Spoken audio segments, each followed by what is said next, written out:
I don't think anybody should have any questions around how learning works anymore, traditionally, right? Like this is the path that we actually go down. Do you want to learn? How do you learn? Then there's the learning stage where you retain. Usually there's some type of a test, or not anymore, but at least in primary education, there's a test. Then you have to take that knowledge and execute to get to success, right? But if you want to look at successful learning, when we talk about that mountain of learning to get to success, the biggest stage is execute after you've taken that.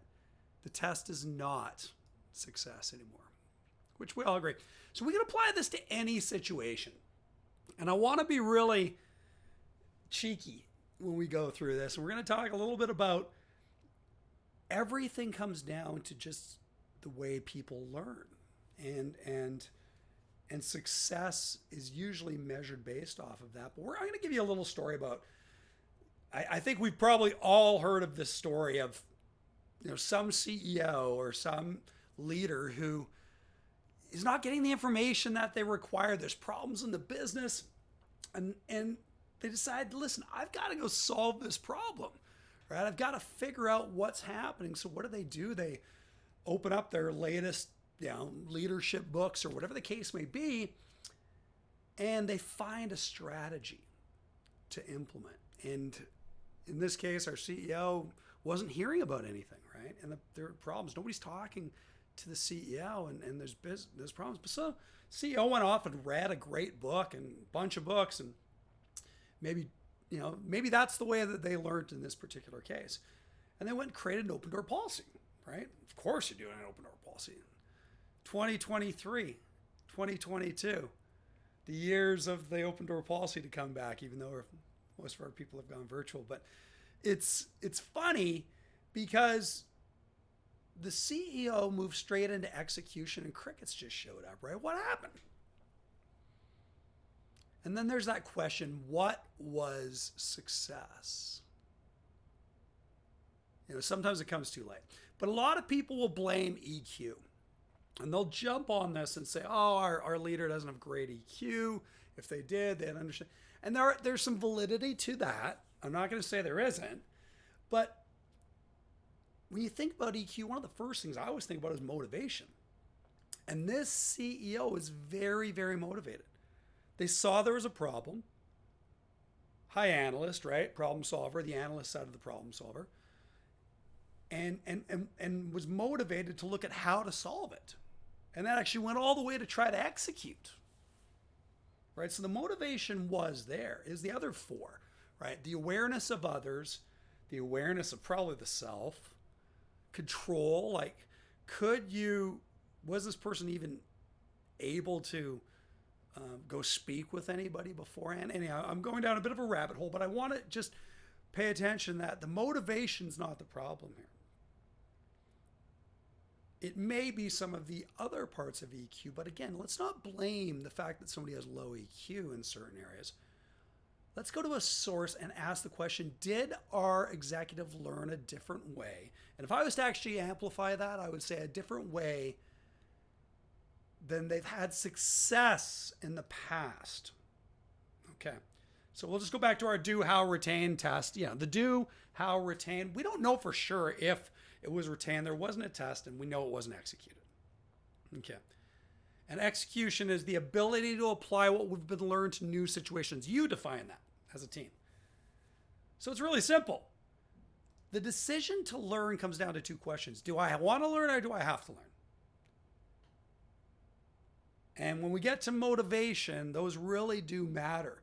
But do I want to learn?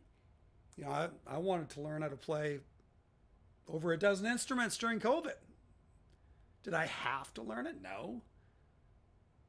Was I successful at learning it?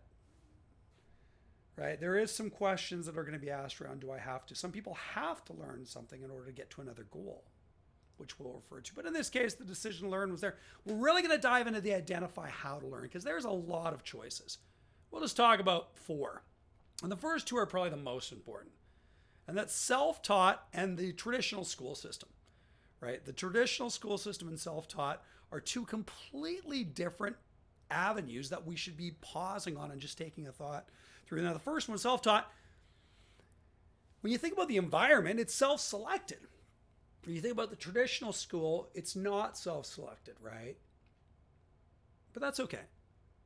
When you look at how do you learn individually, primarily in the self world, our CEO, we're taking a guess here, but the CEO went and read books probably by themselves, unless they were at a book club.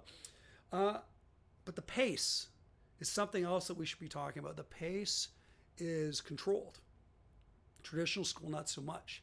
Do this on this time, hand this assignment out at this time.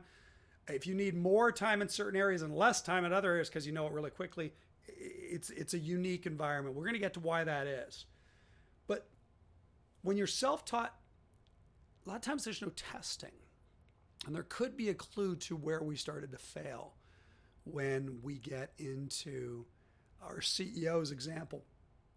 But the traditional school, there is testing. Now, it's funny. You learn in a group, but you're tested individually. You actually learn individually, even though you're amongst other people, but then you're stack ranked against others. A little different than good cultures and communications within businesses. But we have a couple of others we can speak to, and there's lots of learning choices. But my favorite is the mentorship, right? When you think about mentorship, there is not one person, not many people learning. There's two people learning, actually. Your mentor and your mentee are both learning. The pace is controlled by both. And there may be testing. Anybody who I mentor, I test, right? But again, the pace is controlled and the environment's very different than both of the first two scenarios, okay? Now, the apprenticeship is another one that I think we should speak about because it's very similar to mentorship in the sense that there's two people. It is institutionalized, like when you think about a trade or something. If you're going to go become a journeyman or a certain welder, industrial mechanic, you will apprentice in a lot of those cases within a one-to-one environment, hopefully one-to-one environment. So it's two people. The pace is controlled. If you need a little bit more help learning something, or if you can go really fast for another thing, whoever's teaching you in that apprenticeship will probably set the pace to your needs, which is great. But again, the testing is done by the institution. So 4 very unique learning models. But there's a lot to learn about what this means. Now let's just kind of jump through the rest. The learn, the digest, the test, execute, apply knowledge, right? If we think about how we execute, when we spoke about what the definition of success was, that was assessing the unique variables and taking all the information we learned and applying it through communication, being successful, right? Like that's it. Nothing to it. Let's just clean all this up here and go back to our CEO. Excuse me.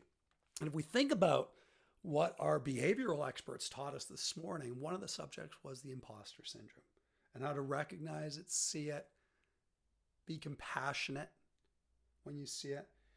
But imposter syndrome only lives within highly successful people usually.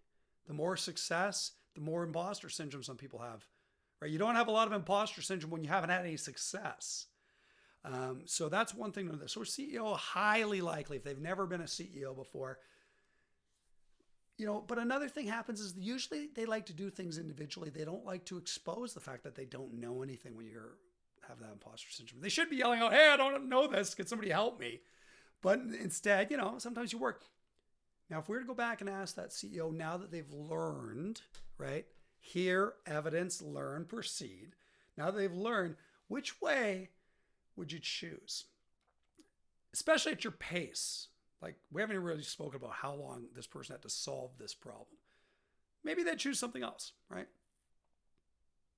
So now we're going to move into what did we actually learn? Now let's break it down our CEO a little bit more.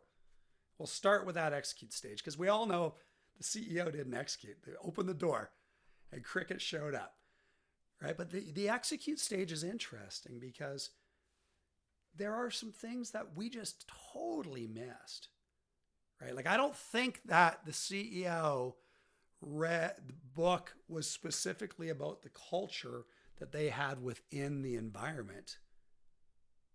or the latest podcast they listen to, or however they learn. Like, I don't know for sure if the assessment of unique variables of how do we take the knowledge that we learn and apply it to the uniqueness of my environment. Not sure if that happened. Okay. 2, use knowledge. Yeah.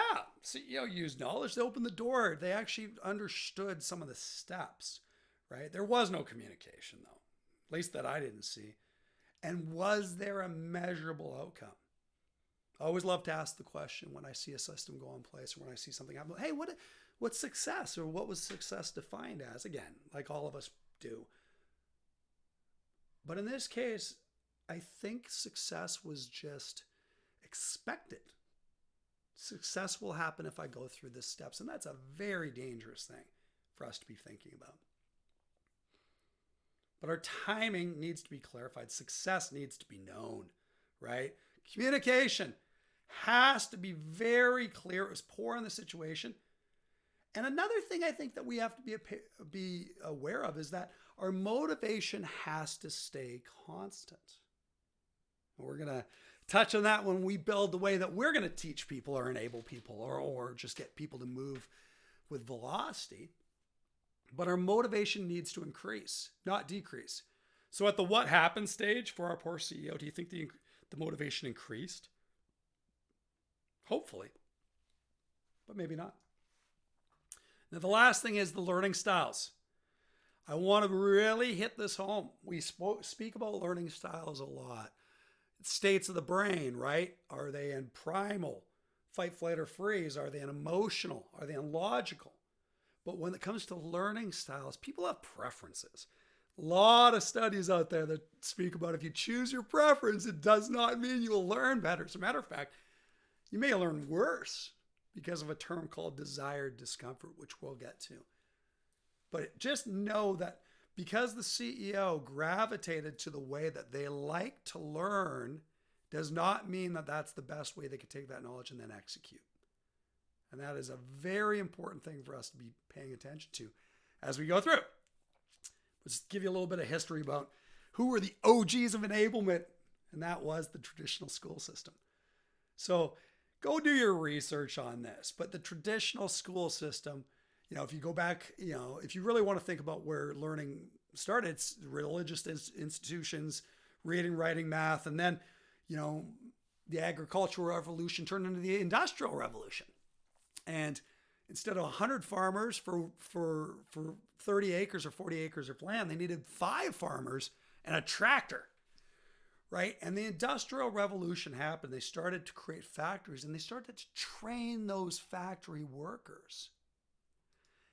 Now, if you look at the way the school is built, it's sitting in rows, individual, work at your own workstations. There's somebody at the front that looks like a boss saying, do it at my pace. This is the direction, follow it.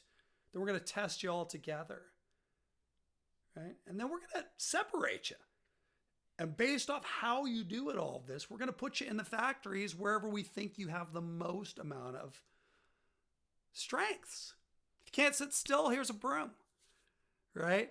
And go clean up. If you love to speak with people, great. If you love to be on time and have a high attention to detail, there's different rules. If you like to read, but we're going to separate you and we're going to assign you. But just know they were the best enablers in the world because they were able to put people into an environment, train them exactly they wanted, and move forward. So now let's go build our own enablement program.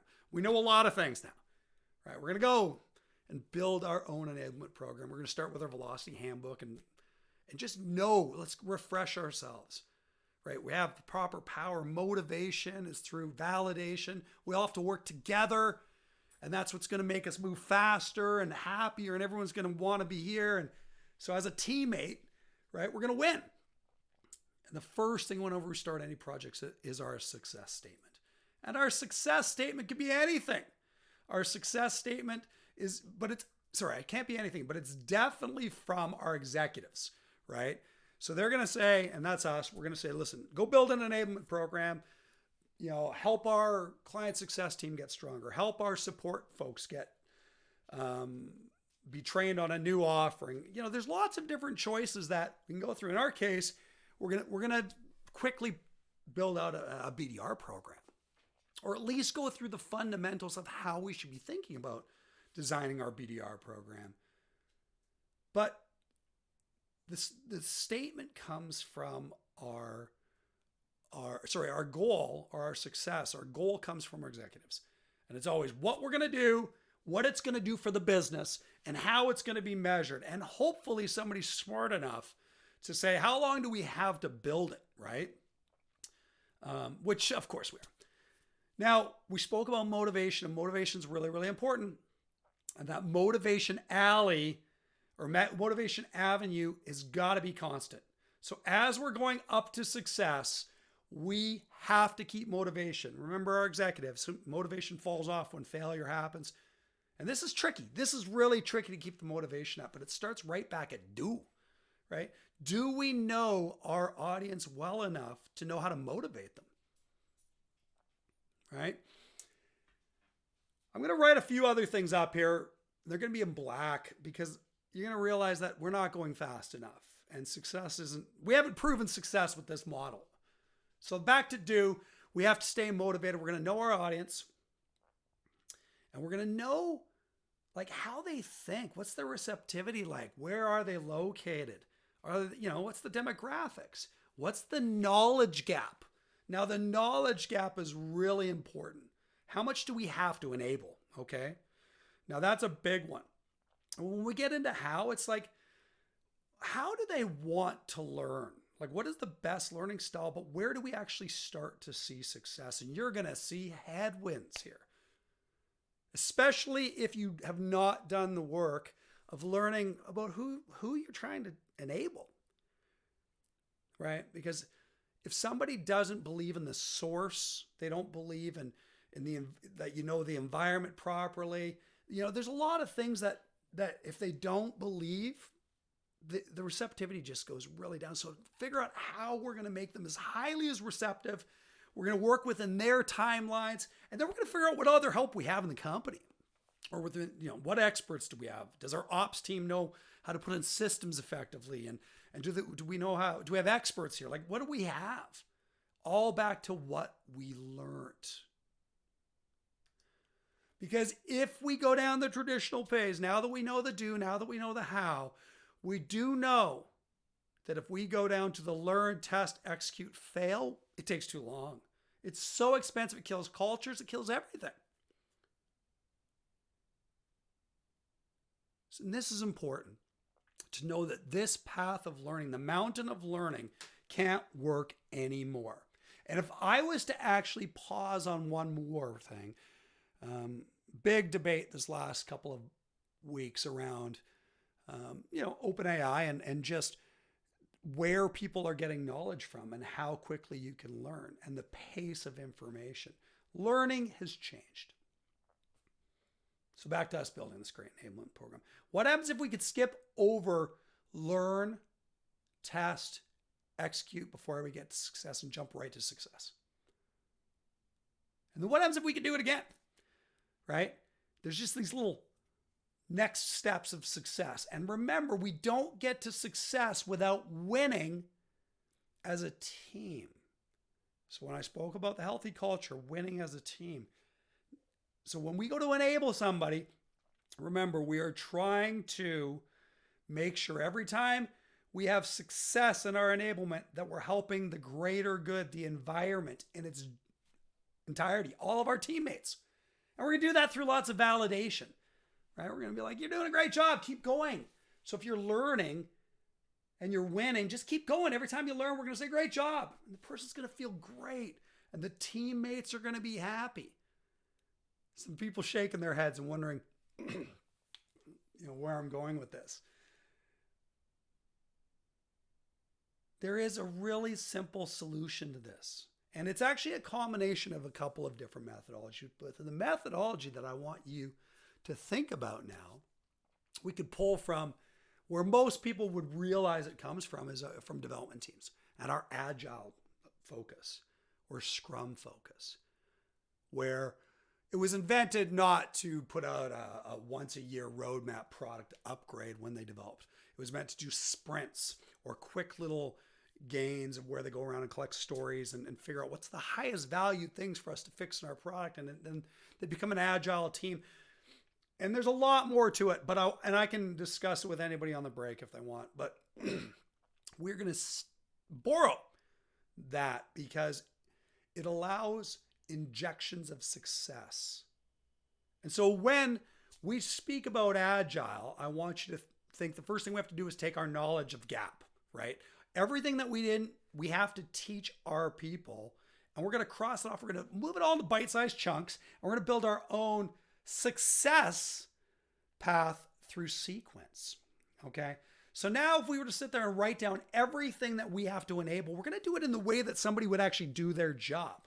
So if I just think about a BDR, the first thing they're going to have to go do is figure out who is their exact perfect client out there. Who is their customer? Right. If I think about a traditional BDR, and that's there's somebody in the marketing team or in the sales team that's helping move our ideal buyer from no idea into reflection eventually. But there's a lot of things you have to do. The first thing you got to do is you got to learn. You got to learn about your avatar, learn about your client. And then you have to maybe get some success before you go and find your avatar and then get a little bit more success. And I'm giving a little bit, but there's a whole bunch of different stages. You write them down. This is where enablement really kicks off. You know what your people have to learn, but you have to put them in the right sequence. Because then you can create benchmarks. You can do all of these, very interesting tweaking performance moves once you have put this into bite-sized sequences, and we start to run at these like sprints. Okay. Now, how do we move forward from here? Well, we break each of our steps down. Simple. We're going to learn and then we're going to practice while succeeding. That's it. We're going to learn something as quickly as possible and practice while succeeding. So we're going to take the best environment. We're going to figure out how to motivate somebody and let them do it at a pace that's comfortable. And we're going to measure based off how much they can retain. Back to our thing. So when we learn, there's a lot of different ways, right? Live or on demand. Right? There's a lot of different things, but we're going to practice while succeeding as a team. And what does that really mean? Okay, so let me just pause for a quick second. Learn. You're going to teach somebody to learn about their avatar. And this is where enablement shines. You know how to teach the best. And there's a lot of different ways. Live, on demand. Do you want to do it in group scenarios? There's lots of different ways to learn. But what you're trying to do is learn it in a way that is environmentally perfect. So the person feels comfortable. You want to make sure they're motivated to learn. Most people that are coming into a job are motivated to be successful. So this one's simple. You're going to put it at a pace that's comfortable. You're going to make sure that the retention is there. So let me give you a great example. I've seen people learn their ideal buyers by day one, having 3 or 4 great clients come in and speak to a team. And so they really get to learn them. That's live. On demand, obviously, you record videos. There's lots of different ways, but you're going to immerse your person or your individual in this environment where they can learn. And that's got to be quick. They're going to learn quick because you want them to move into practice while succeeding. And remember, I said a team. And so what does that mean? It means they're going to produce value for a teammate. In this case, a great example of once you've learned, why don't you produce a video? Produce a video of what your favorite clients and explain it on a video and record it and then share it with all of your other BDRs learning. Even better yet, give it to somebody else in a different team or department, right? Go give it to, or not you, but hopefully when your enablement team is building up this perfect program, they'll realize where the value can be derived from what the practice is happening. So as you're succeeding, you can take those successes and give them to other teammates to have value. In this case, we're going to take that video and give it to our client success team because they're onboarding new folks and these videos are great for them. But we're winning while succeeding as a team. Okay, so Just go down and you're going to check everything off here. But now, as you go through each of these steps, realize that every one of these steps you're going to learn a different way, possibly. And you're going to have to produce some value. Learn, we just spoke about that. Find your teammate. Maybe the value you produce is after you've been able to find new prospects or new avatars to go after. Now you list build for a week. And then you pass those forward to the person that's in the next stage that is trying to learn how to communicate the most effectively with the avatar. Now I wrote possible residency up here because if you look at one of the best training programs in the world, it is, and I think about doctors and engineers overseas and lawyers and there's a lot of different terms, but residency is where you get to do the execution phase. So you might have learned, you might have even tested, but eventually you do you have to execute, and you execute in the right environment. Possible residency means, like a doctor, you have to learn to communicate, assess the variables, take your knowledge, but you're actively doing it live and you're doing it with somebody else. Mentorship, apprenticeship, residency. Realize there are certain stages where residency makes sense. And I'll leave that up to you. We can discuss that in our breakout. But this is it. We're almost at the end. We have now figured out how to create an agile program that has steps along the way. We want to learn. We get some success.